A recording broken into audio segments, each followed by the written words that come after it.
What is happening, everybody, man? Thank you guys tuning in to another episode of One Big Fire. We got the boys in the house. We have been bringing other fires, other guests in, and now it's just the three of us. We get to chop it up, which is always fun. I always look forward to this time, jumping in with you guys. And, I love the new format, really just being able to hit hot topics, diving in, kind of a little rapid fire style.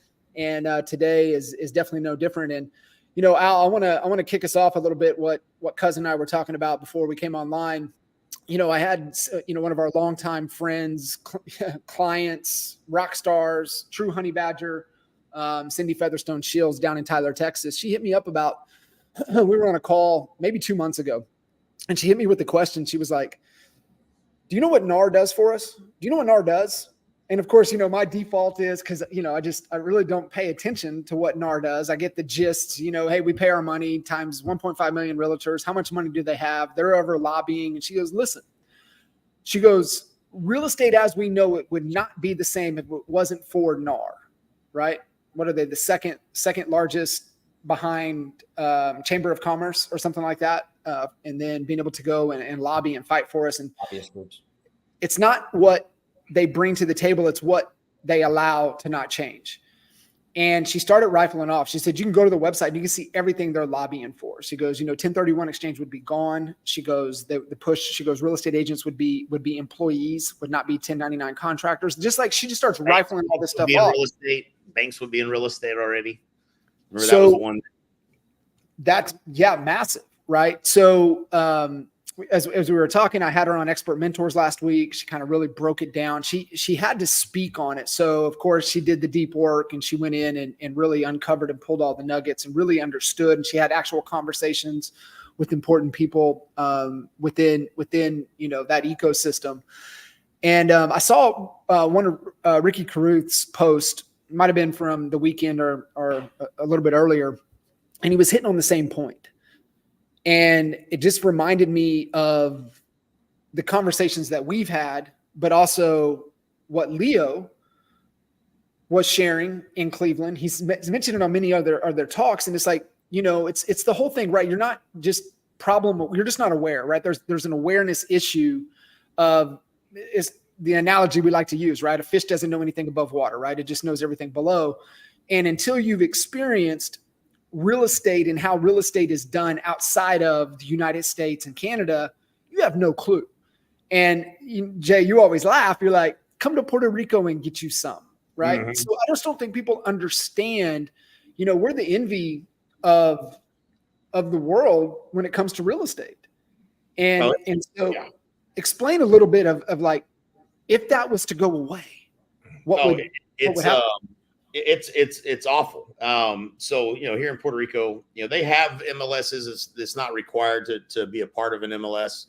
And, there's no, like just in this neighborhood that I'm in, there's no signs on properties. You have to you got to go back and live in the early 2000s and think about going to, when you used to go to homes.com and there would be a listing that would be there. And then there would be the same listing listed again at a different price. And then you see it multiple places. That's what happens here. So you go to the classifieds of Puerto Rico, you're going to see the same property listed. Some of it will be the same. Some of it will be another agent list that would have put it on there. Might have been expired, might have been from 5 years ago. I have no idea what's actually for sale, what's not for sale.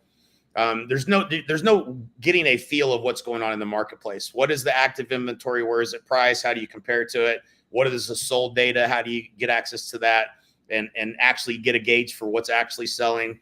It's very difficult to navigate as a buyer. And so when people come in here, they look at properties, and they could, and an agent's hip pocketing all of the ones that they know about. Right. But they don't tell the lady that I lived in the house and she had it for sale for $13 million. And nobody showed that property one time the whole time I lived there. I lived there a little over a year. And it was on the market the entire time. And, the seller called me. She's like, what should I do? I was like, fire that agent. You should fire her tomorrow. Like, she's not done anything. She hasn't shown the property. It's not listed anywhere. You can't find it online. It's not on Zillow. It's not on any of the sites here in Puerto Rico. It isn't. Nobody even knows this house is for sale except for you and her. And so, that was my advice. But, that house is still sitting there today. It's still sitting, not sold. And there's, nobody even knows it's for sale. I don't think anybody would know unless they talk to one agent, the one agent that I know that knows about it. And they don't work together. They don't tell each other about these listings. So you have to literally have 5 to 10 agents in order to, and think about the new laws that are in place, right? So, with the new laws in place, like my philosophy was, if you're going to buy in Puerto Rico, you got to have 5 agents at least minimum, because you're not going to ever find out about all the inventory. And that's how you have to be very, you have to really want to know about what's going on and what's available, and work really hard as a buyer to try to find out what is available. If you don't have, clear cooperation in an MLS where that stuff has to be all listed at any given time, it would be a disaster. It would be a disaster for the housing market. It would be a disaster for home buyers and home sellers. It would be a disaster for real estate agents. It's absolutely the last thing we want to see happen. Al, kind of brings to this one topic, right? Survey that was done, 55% of agency MLS value dropping after NAR settlement. And, good headline, right? Good little catchy headline. That survey was conducted prior to August 17th, right? So you look at that, but what are your take on that, and not seeing the value and the value of NAR, the value of the MLS, kind of all the things that are in place? Kind of what's your take on that? Well, I mean, if we finish the sentence, yes, it says that more than half, 55% believe their MLS will be much or less, somewhat less valuable without the offer of compensation. And so they're putting so much weight behind the offer of compensation because that's what they've been used to for the last 30 years plus whatever it's been. And so, when you think about, when you list a property, there's been exclusive agency or exclusive right to sell. And I hope I'm getting that terminology right. Exclusive agency is when a seller can go and hire you and say, hey, Jay, I'm going to just sign an exclusive agency with you, but I could sell it if I find the buyer. If you find it, you go right ahead, whatever. Or hiring multiple agents to list the same house. People have been able to do that for years, but nobody does it. So think about, the market kind of takes care of it. If the market said that was the best way to go, then we wouldn't need the MLS, and it would just be a bunch of cowboys out there trying to, hey, I got this. And they open up their coat and they got all these properties over here. And or would you like maybe one of these? But that doesn't serve the consumer. Everything, when you talk about an advance in technology, when you talk about any kind of an advance in figuring something out as far as innovation, it always should be serving it. The reason it works so well is because it serves the consumer. It puts people on an even playing field of, and I hate using the word fairness, but fairness. Like, think about Puerto Rico. If you have like one home and that consumer, the seller, has this person looking for a buyer, it's got that person looking for a buyer, and the MLS, there's no control over anything. And it goes under contract with Billy over here. And this guy over here is still trying to sell it. And he writes a contract and signs one. And nobody's talking to each other. That's the type of wild, wild west that opens up litigation problems and everything like that. So the MLS value, in my opinion, I mean, since, Mike, Jay, when you guys wrote the CHBA and the CHSA certifications and trainings, and we coached our entire team from the buy side specifically, because we've always been able to articulate our value to a listing. It's the buy side that everyone struggled with. But ever since 2011, this is all we've known. We never went in there assuming that we had to take the compensation that was in the MLS. And we still value the MLS for the obvious reasons. Jay, you brought it up, and it's a great analogy.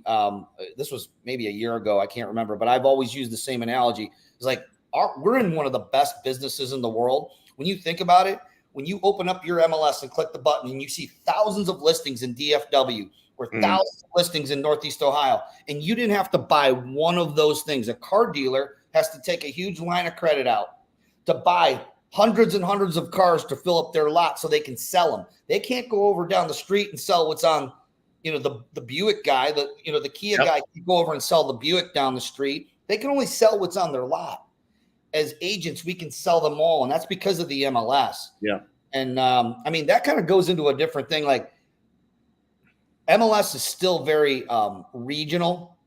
it's a regional typical, but it's starting to grow out. Like in Cleveland, it started as like just the Cleveland MLS. And then they had another one over here for Sandusky. Then they had another one over here. And now it's starting to stretch out statewide.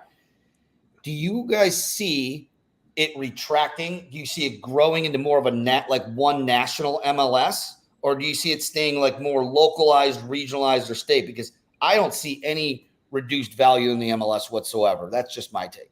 Yeah, I don't see any. I mean, yeah, I would implore any, and and here's this, the sad thing is, a lot of this, the articles that are coming out where they've interviewed agents and whatnot, like they're interviewing the same 500,000 agents that didn't sell shit last year too. Yeah. Right. So they're all involved in that. But the people that actually do this for a living, that are actually in this business and understand how it works, probably all think a lot the same for the most part, but clearly not. There's some people that don't, because I've seen some arguments in some of the articles that we have listed that we were going to talk about today, where they're debating whether it is. And it just depends. I think, I heard Gary Keller say this probably 10 or 15 years ago. He said, if you have 30% inventory of the listings in a marketplace, you could create your own MLS and probably survive. And that would be kind of the tipping point where you could control that and you would probably still win. But for everyone else, that if you don't have the majority of the listings in a marketplace and the MLS, and you're not in the MLS, you're going to absolutely struggle. It's going to be an absolute dumpster fire for sure. Did you guys in Lawton, when you guys were growing the brokerage and the team, did you have any outlying brokerages that just, nope, not joining NAR, not going to put my listings on the MLS? We're going to list things exclusively, and they're not co-broken with it. Did you? No, we had one here. We didn't have one. One here. Not one. We had one just hanging in there. Now, I was licensed in 98. I think you were 97. Into 97. Yeah. So, like, they just hung on for probably, I would say, longer than I expected. M. Schill. That was the name of it. M. Schill Company. And, like, whenever they list something, we'd all like, oh, maybe they'll Cobra. Nope. Never Cobra. They're so far out of business. It's archaic. You can hang on as long as you want to these old ways of thinking. But when technology starts to move you forward, it's extremely hard to fight the stream going backwards. The stream's just coming down too strong. And so, yeah, man, I mean, I think it's a lot of times, and this is me being very nice, it's just uneducated real estate agents who don't listen to podcasts like this, who don't stick their nose in beyond, they read some bullshit post on Facebook and they believe everything that, some of these people put up, and they don't think for themselves and do their own research, is where I think that a lot of this is coming from. I'm always blown away at the people that actually take surveys. Like, think about it. I don't have time to sit down and take a survey. Like, I don't. I mean, I have the best of intention. I'll give you my feedback. I just don't have the time to sit down and take a survey. So that should be an indicator of who is taking these surveys. Yeah. No that's doubt. A good point. So let me ask you out. So kind of in there with the transition, Inman dropped an update just a couple of days ago saying, majority of sellers know they aren't on the hook for buyer commission, just kind of running the poll. And yet all the agents that I have the opportunity to work with across the country, all of their sellers are like, yeah, we get it. We still want to offer a compensation because we don't want to exclude, not being, open to the masses, because what do we fundamentally always come back to? Compensation drives behavior. And it's like, well, don't ask. Listen, small town America, and this is what Cindy told me too, right? Cindy's in Tyler, Texas, as like big but small town feel, everybody knows everybody type of feel. This is the same thing that would happen in Lawton, right? 300 people licensed in Lawton, Oklahoma, actually 28 people sell. You don't want to be the one that doesn't like play nice and really collaborate within the community, right? Build the agent community. And this is what Cindy was saying too. She's like, our community and our connections, our conversations, she goes, we've gotten stronger since this. And in that, yeah, they don't mind. Like, hey, yeah, we're the seller's willing to compensate X on this, right? So do you see that as, it's still kind of the status quo, we've got to work around it? Or do you see kind of in the future, man, sellers are probably going to move away from this. They're not going to be offering it. It's just going to be, kind of buyer, you take care of yourself, seller, we're taking care.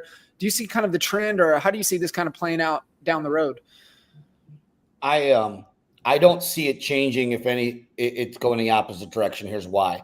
When I say opposite direction, I mean, if anything, it's going to continue going to the point where the agents, the good, smart listing agents, are going to be having the conversation to prepare to pay a concession or whatever they want to call it toward a buyer's agent. Here's why. Buyers, consumers all in right now. There's three factors. Okay. I call them the 3 I's. I actually just did a reel on this. It'll be launching today, as a matter of fact. So you have three factors here. You have the appreciation of homes. Okay. And that would be inflation. So you have inflation. The cost of goods, the cost of homes have just kept going up. The second I is interest rates. Those have doubled over the last 5 years.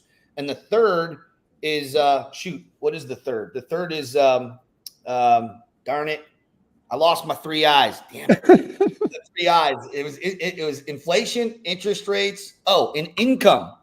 Wages are not keeping up with the rise of the cost of inflation. Okay, so you have a recipe for those 3 things that are happening right now. What that means is that in credit card debt's going up. It's been going up for the last 12 months. Number one, people have less savings in their bank account, which means even buyers have less savings. They're taking more credit and they have less disposable cash. They don't have the money to pay a buyer's agent. And we all know they need a buyer's agent representing their best interest, or they're going to end up making bad decisions. So if anything, this is forcing it to stay in a conversation with a seller that they're going to have to anticipate, paying some of that or all of it. And it doesn't stop the buyer's agent for taking the responsibility of learning the skill of having that conversation with their buyer. So I don't see anything changing with it. If not, it's actually going to be increasing the need for that money coming from the seller because they have equity right now. Most sellers have a shitload of equity. They didn't have that in 08, 09. It disappeared. It was like it went away completely. Right now, yes, we're selling at what? 1 million less houses or whatever from, last year, 2 years ago, but they still have equity. Sellers still have equity, and the equity is actually still growing. So they have the cash is there. It's not in the buyer's bank account. That's my take. Another Inman article was, strong economy may prop up home prices and mortgage rates. And to Al's point, where you're right there, is like, that doesn't feel like a strong economy. I mean, let's what it is, right? And, interest rates on credit cards are going up, and then people living off of credit. I think you're starting to see some refi to pull money to be able to just bridge the gap, to be able to survive, to live. And let's talk about real human behavior, right? Like really what's happening out there. And so what's your take on, is it a strong economy? What's going to happen? We're going to still see home prices. Like what are you seeing? There's been a number of articles I've seen recently too, just showing that the percentage of home price reductions as their overall percentage of homes that are listed actively right now has gone up. I can't remember the number. I want to say 25% was what I saw. And that was up significantly from what it had been this time last year. So, I think that, obviously there's certain price points that aren't moving. I think, when it comes to the commission deal, the people that are going to be smart are the ones that are the dumb agents are the ones that they're going to end up doing it for less. I saw a TikTok where a guy, this was an investor, and he's like, man, this new change has been great for us. We got an offer on a property. We were totally prepared to pay the 3%. They came in at 1.5%. So we saw blood in the water. We counted them back at 1%. And so, there's going to be some people that, that negotiate that away, but the agent, that's the weak negotiating agent that's going to lose. It's not going to be the consumer. The consumer's not going to pay the buyer commission. That's going to be a small percentage of the time that's going to be the case. I don't see that being a tremendous change, not with the current landscape of the economy and how unaffordable housing is. This is also a good plug for why you should be buying multifamily right now, because housing affordability doesn't seem like it's going to get dramatically. All the forecasts for interest rates are to be, at best, maybe 6.25, maybe 5.9% throughout next year, a little bit lower. That'll probably get a few more home sales in place. We're still on pace right now to have the slowest year in home sales since 1995. They've just recently updated some of those reports or some of those estimates to be a little bit higher than 4 million this year. Was pacing for 3.9 last month. So like that is a huge deal. Like that is so many less homes that are selling. And we still don't have enough inventory. But until rates come down, you're just not going to see a lot more action in the marketplace, I don't think. And you're talking about house affordability, and man, it's wild. Like, I was walking through a DR Horton project where they had come in and finished a build out of a community, and the houses were selling for more and smaller than what was actually built in there. And we can say what we want, like DR Horton ain't your custom home builder quality product. And you got that product that small for that amount of money. And it's like, are you kidding me? Like, I'm just like blown away. And, that's what they're kind of forecasting is builders are building small. Mm-hmm. I mean, they've got to because of the material, but I remember always, Kurt Singer would always say, man, he's like, listen, bro, it's all about the dirt. It's all about the cost of the dirt. He said, when I can buy dirt real cheap, then I can build a little bit bigger, better product. He said, the reason y'all in Texas, they got to go up is because that dirt costs so much. And so just really a good reminder, but what do you think about that with the builders and building small, the townhomes? I mean, dude, there's a townhome, Mike bought 2 of them. I bought one, a townhouse. It's gone up $100,000 in value in Frisco. Pretty good size, product, 2,400 square foot townhouses. And just outside of Newman Village, dude, they sell like hotcakes. Dude, they're the only thing on the market that's 600,000. And it's just, and it's more affordable and it's brand new. So, and there, that is one of the articles that we had kind of talked about that we had pulled up, that builders are moving to building, that smaller product that they can get, that they can move within the marketplace. You can't go, build a house on a big lot in a neighborhood and sell it cheaper. The cost of construction is still super high. So that is something at least I can say I've seen that in Frisco to be true. So that would be my take on that. Al, anything that you're seeing, I mean, I love getting the comparisons, right? Being able to see, kind of the DFW Frisco market, that's like its own country, right? And then you look at, where you can kind of, back in Northeast, right? You look at Cleveland, you look at Pittsburgh, you look at Cincy, you look at these other markets. I mean, where are you seeing kind of where builders and land value and kind of the direction that these builders are taking it? Well, I mean, it's different. There was a rumor out, and I don't think that it was true, that institutional investors, Wall Street, were buying up like something crazy, like 30 to 45% of the listings. And I just cannot believe that. I think that that's a BS statistic, but I believe that it is forcing, it's forcing the problem that we're seeing here. Less inventory because they're hanging on to them and just the dream of home ownership is shrinking. It's not growing right now because of that very thing. In my opinion, kind of saying to what Jay was saying is that, remember 08, 09, no one in their right mind would build a spec home brand new. Be like, let's just see if someone were to come along and buy it.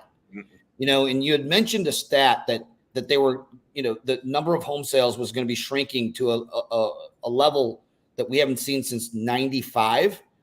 That's incredible to me to think that, and I'm not saying it's not true, but honestly, like, I don't know what to believe with some of these stats anymore. That's an incredibly low number. And my question is why? What's happening? Well, number one, we're running out of land. You can't build homes without the dirt. And even like Cleveland's a good area to use an example of. Everything builds out from a metro. It goes outward. Where does it go? It goes into farms. It goes into areas that used to be rural and now they're considered suburbs. And they'll buy 100 acres, 200 acre farm, whatever, and they'll put a planned development in. And I mean, that in itself, it doesn't scale. Like, it's not an infinite scaling thing. It has to stop at some point. You can only go so far out from a metro where now you're away from the amenities of, whether it's Dallas, whether it's, any of these places. Florida is probably not a good example of that because it's landlocked on 3 sides, but you know what I mean? Like in a normal, like a Dallas, a Cleveland, Charlotte, where you have a metro, and then it just starts building out this way. I don't know, man. I think that the iBuyers, there is that's a factor here. They're buying inventory up. I don't know at what rate. I don't know if I believe any of the stats, but it's a thing. We know it's a thing. And so that didn't exist 10 years ago when we were coming up. We didn't have the iBuyers in there coming in and paying people full asking price, for a home. It just goes to show that I believe that we have to own our own red dirt, our own real estate, and do not sell it. Andrew Gadosh is a perfect example. I don't think he's sold one property since he started investing the year after he graduated college. He just hangs on to it. And that would be the advice I would give anyone listening to this podcast, is that if you're not buying, start buying now. It's not too late. And then, you got to hang on to it. This is, we're talking legacy. Put it into a trust, get your stuff set up correctly, and start building your own empire for your family's legacy, because it's not going to get easier to buy homes. We can see this. It's only going to get harder and harder. They're running out of land. Man, you and I, Al, we're in Detroit for Build. Kurt Shewell's Build in Detroit a couple months back. And it was one of the best presentations from stage that I've ever seen. And you and I sitting there and kind of elbowing each other the whole time. Mark Z probably delivered the most important message for any real estate agent to ever hear. And I remember I leaned over to you and I said, my only belief that if you're in real estate and you're building a team for this reason and this reason only. Otherwise, you just need to sell real estate on your own, because you're going to make more money than trying to grow and build a team. But now if you grow and build a team to help dig up more opportunities that you find to be able to invest in, is the way to go.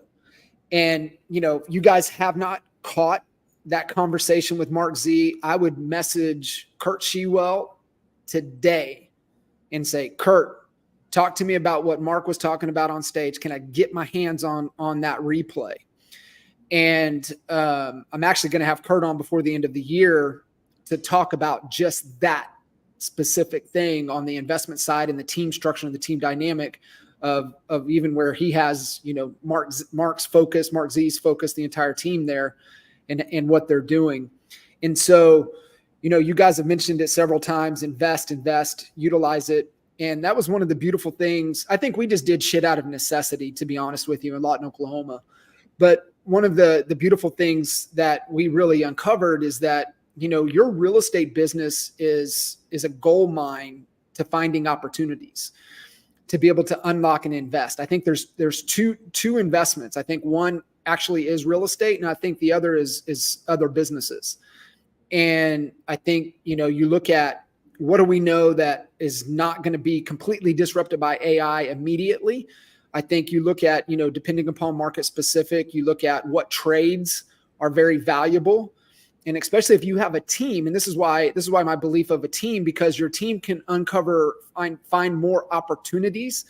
And if you're feeding these trades, there's no reason why you shouldn't own a piece of the trade. I'm not saying you own it 100%, and you don't have to be 50-50. You can own 30-40% of these other businesses. To me, is one investment opportunity that the teams need to be able to provide. And then the other is real estate. And I know you guys are like so hardcore focused on this big time. I would love for you to kind of share your thoughts, why it's like what you said, Al, but really the direction. I mean, you guys are in the know. I mean, you guys are connected. You're in the Cardone circle. I mean, you're learning, you're seeing the truth, not, some pie in the sky, but no, this is the direction. This is really what's happening. And this is the real opportunity. Yeah, man. I mean, I can definitely speak to my experience. I bought real estate where I was at because I knew what a deal was. And that was basically, to me, if I knew what a deal was, I'm in real estate.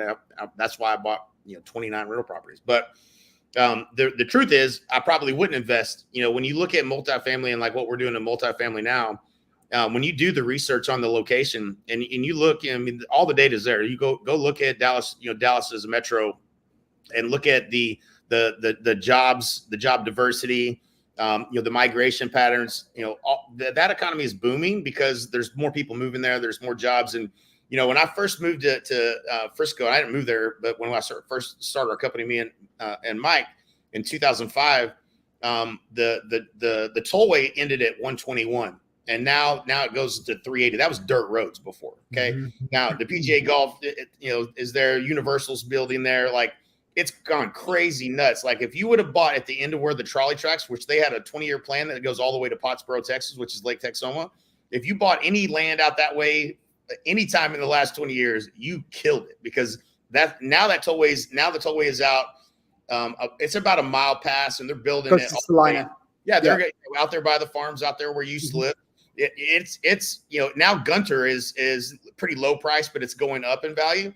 Like, if you buy residential real estate in areas like that, you're going to do fine. But if you don't understand the economics of your marketplace, like in Lawton, Fort Sill, 40% of the jobs are military related or contractor related. So you get a president that comes in and cuts spending in that area. What happens to your rents, your delinquencies, your vacancy rates? When I couldn't see that across 29 properties, I didn't have it all under one roof where it was scalable and I could see how those things were impacting, but it was ultimately impacting my investments. And so, you know, you would just look at that and you say, I'm not buying multifamily in this marketplace, period. Like, that's just one of the things that you look at. And so, you know, I think that's what I've just learned a tremendous amount, and grateful for, you know, being able to be in the room with people like Grant Cardone that's teaching this stuff.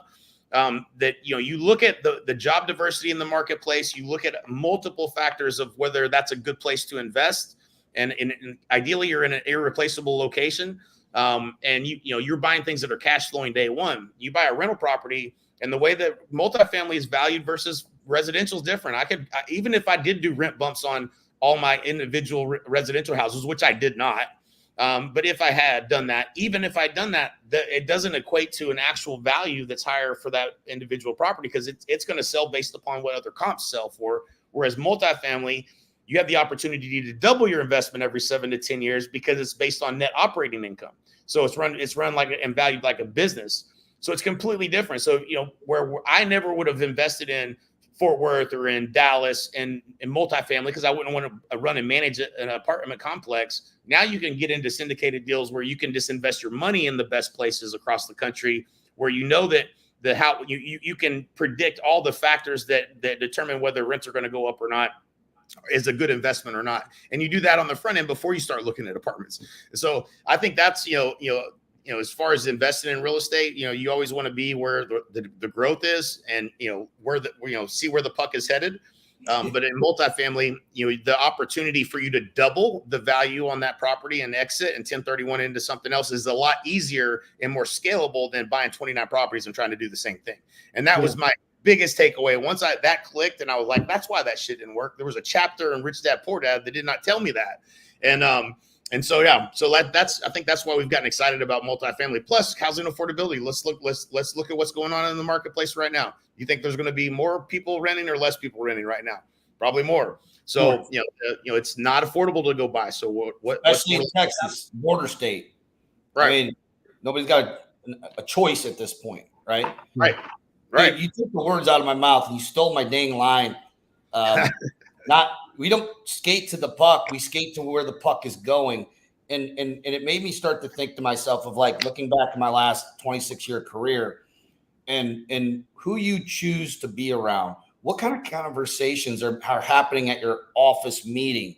Now, look, even the EXP office meetings, I'm at every single one here. I'm on the AAC, whatever. So I'm in there and there's really good value, especially now because, you know, everyone has to know how to operate correctly here without getting into hot water. But what kind of conversations are they? These kinds of conversations is your leadership talking to you about where the puck is going, where it's going to be in 6 months, 12 months, or where it's at right now? Because if you're looking at where it's at right now, you're already behind the ball. And you know what you had said about buying land, like it started making me think of CHSA. It's you can't fake being an expert. I mean, you can attempt. We always say fake it till you make it. That's like it's probably in the red book somewhere, a real estate term that was created somewhere, fake it till you make it. But the truth is it comes out. That's that inconvenient thing about the truth, is that it's going to show its head. And so you're either an expert or you're not.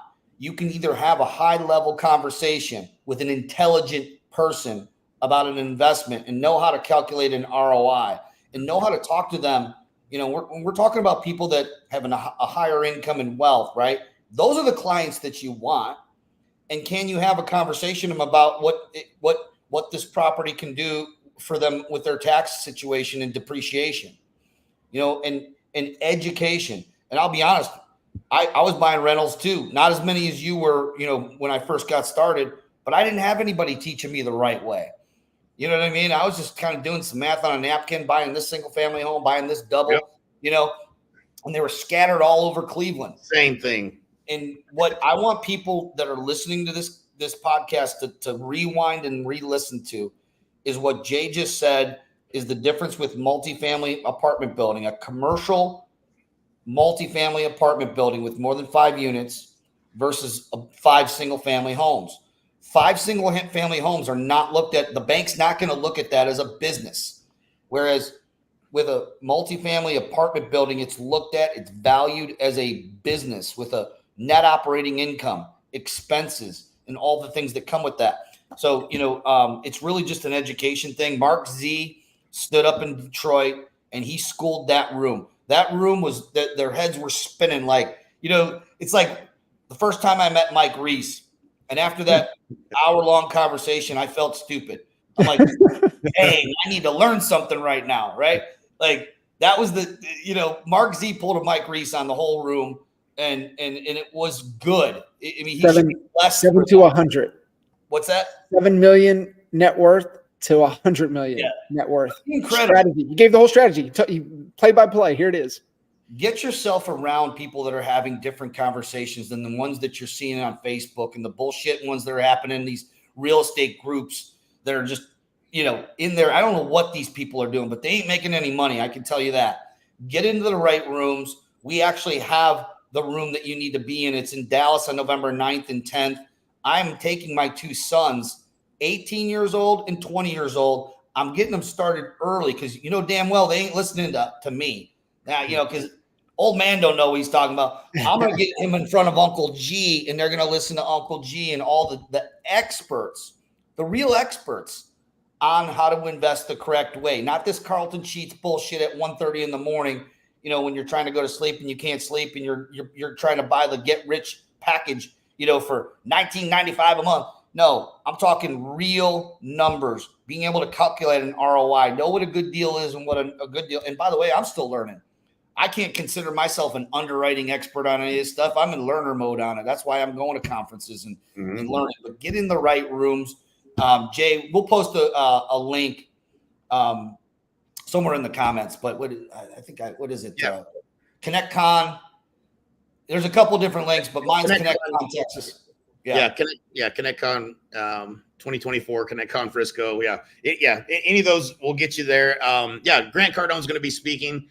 We've had the privilege of being in the room with him a few times the last year and a half, and man, he's teaching the game. He is teaching the game, and it's funny, you know, you think you're kind of an expert in this business, and you've been doing it forever, and I guarantee you, like, your eyes are going to open up, and you're going to be like, "Holy smokes, I did not get that!" And Rich Dad Poor Dad, I missed something.